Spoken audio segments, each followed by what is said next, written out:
biggest South Asian media group, Ymedia. Hello everyone, my name is Yudhir Jaswal. I'm the group editor at Ymedia. And once again, we have a very special guest here at Channel Y Studios. I'd like to welcome Member of Parliament Ruby Sahota. Ruby, a very warm welcome. How are you? I'm good, Yudhir. Thank you for having me on your show again. I'm sure you must be doing your part, the government's accelerator fund and housing, so many other pieces of legislation that I see. But the feedback that we get, I'm sure you're aware of that. The big question is, what has the Trudeau government done? Can you name any area that, yes, the government has really delivered and people are saying at least, okay, in healthcare, maybe infrastructure, inflation, crime, which area the government has really delivered that, yes, we're quite satisfied?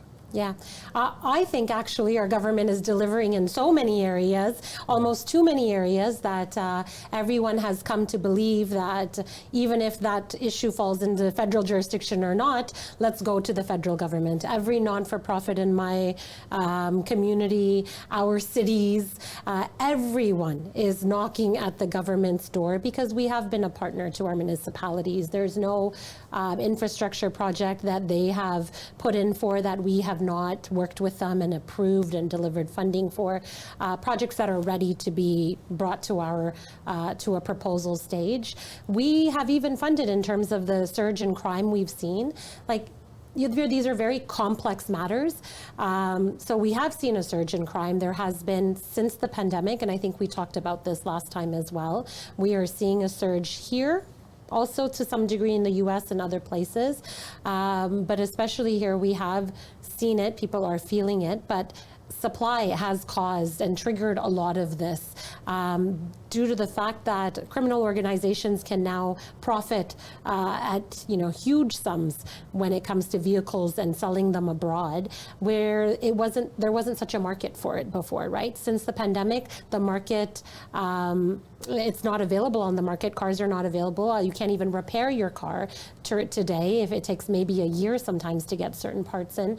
So that has triggered a real focus and desire for criminal organizations to, not that they're not moving away from, probably drugs and selling arms, but this has become the third most profitable thing for them. And to tackle that, we have sat down, we had a big auto theft summit, first of its kind as well in the country to be done. In the 90s, we had a surge of auto thefts as well. From time to time, these things happen when someone finds something to be lucrative, right? But we are tackling it. We have just provided more police funding to the province. Never before has the federal government stepped in and helped a province with their funding for policing. I do think more adequate funding should be given by the province to policing as well. Much of the complaints I hear in my community are not only about the cars that are leaving the port, although we are going to be making more announcements surrounding that, and we have made some already, around more funding and more officers for the Port of Montreal. But a lot of them is response time.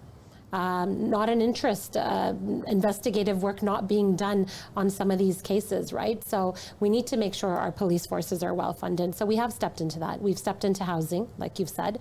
Federal governments, 50 years ago pulled out of housing, and since then have never funded housing.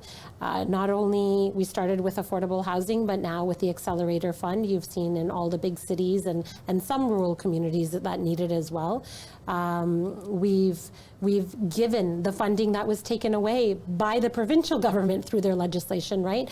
The funding that's needed from builders for sewer, for all the infrastructure that needs to be set up on land before houses can be built. Well, that money is no longer being received by the municipality. The municipality is really suffering because of those types of decisions made by the Ontario government, and then the federal government is stepping in to try to help them there, right? So I could keep going on in places where we have stepped up. Daycare, that was never a thing. Healthcare, right now we've just expanded our agreements, given more transfers to the Ontario government so they can improve. I think digitizing is going to help. We've funded many different organizations to help us digitize prescriptions and a whole bunch of things across the country so data can be shared easily and repetitive work doesn't need to be done. And a huge announcement we just made on dental care. right? Like our seniors now and everyone under 18 can go get a cleaning, can go get a root canal, get dentures, all of those things that they used to go to India or Pakistan and other places to go and get, right? Now they can do it here in the comfort of their country for free. Those that make under 90,000, and we're going to continue to expand this program. So I think we've entered into so many areas.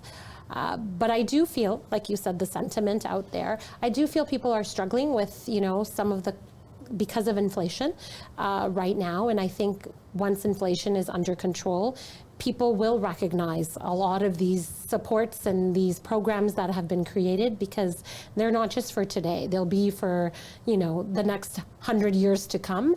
And they're going to change the type of country we have. They're going to change our direction. They're going to allow Canadians to work. They're going to allow Canadians to have better health, better long-term outcomes, which will then help our hospitals. All of these things are, I think, years from now, you'll see that some of the most transformative changes will have taken place under our government, just like people are recognizing the work of Brian Mulroney when it comes to NAFTA and GST, all things that were very controversial at the time. When you look down the road 20 years from now, you realize what an impact those had on our country. And those are things we're working on right now, too. We had to renegotiate NAFTA. Huge effort was required to be able to land that deal again with the U.S. And now, once again, we're watching the U.S. and watching to see what happens in this next election. We have ministers that are working really hard already in the U.S. Week after week, trying to make sure that we can continue our secure partnership through this agreement, no matter what happens in the American election come this fall. The biggest South Asian media group, Ymedia.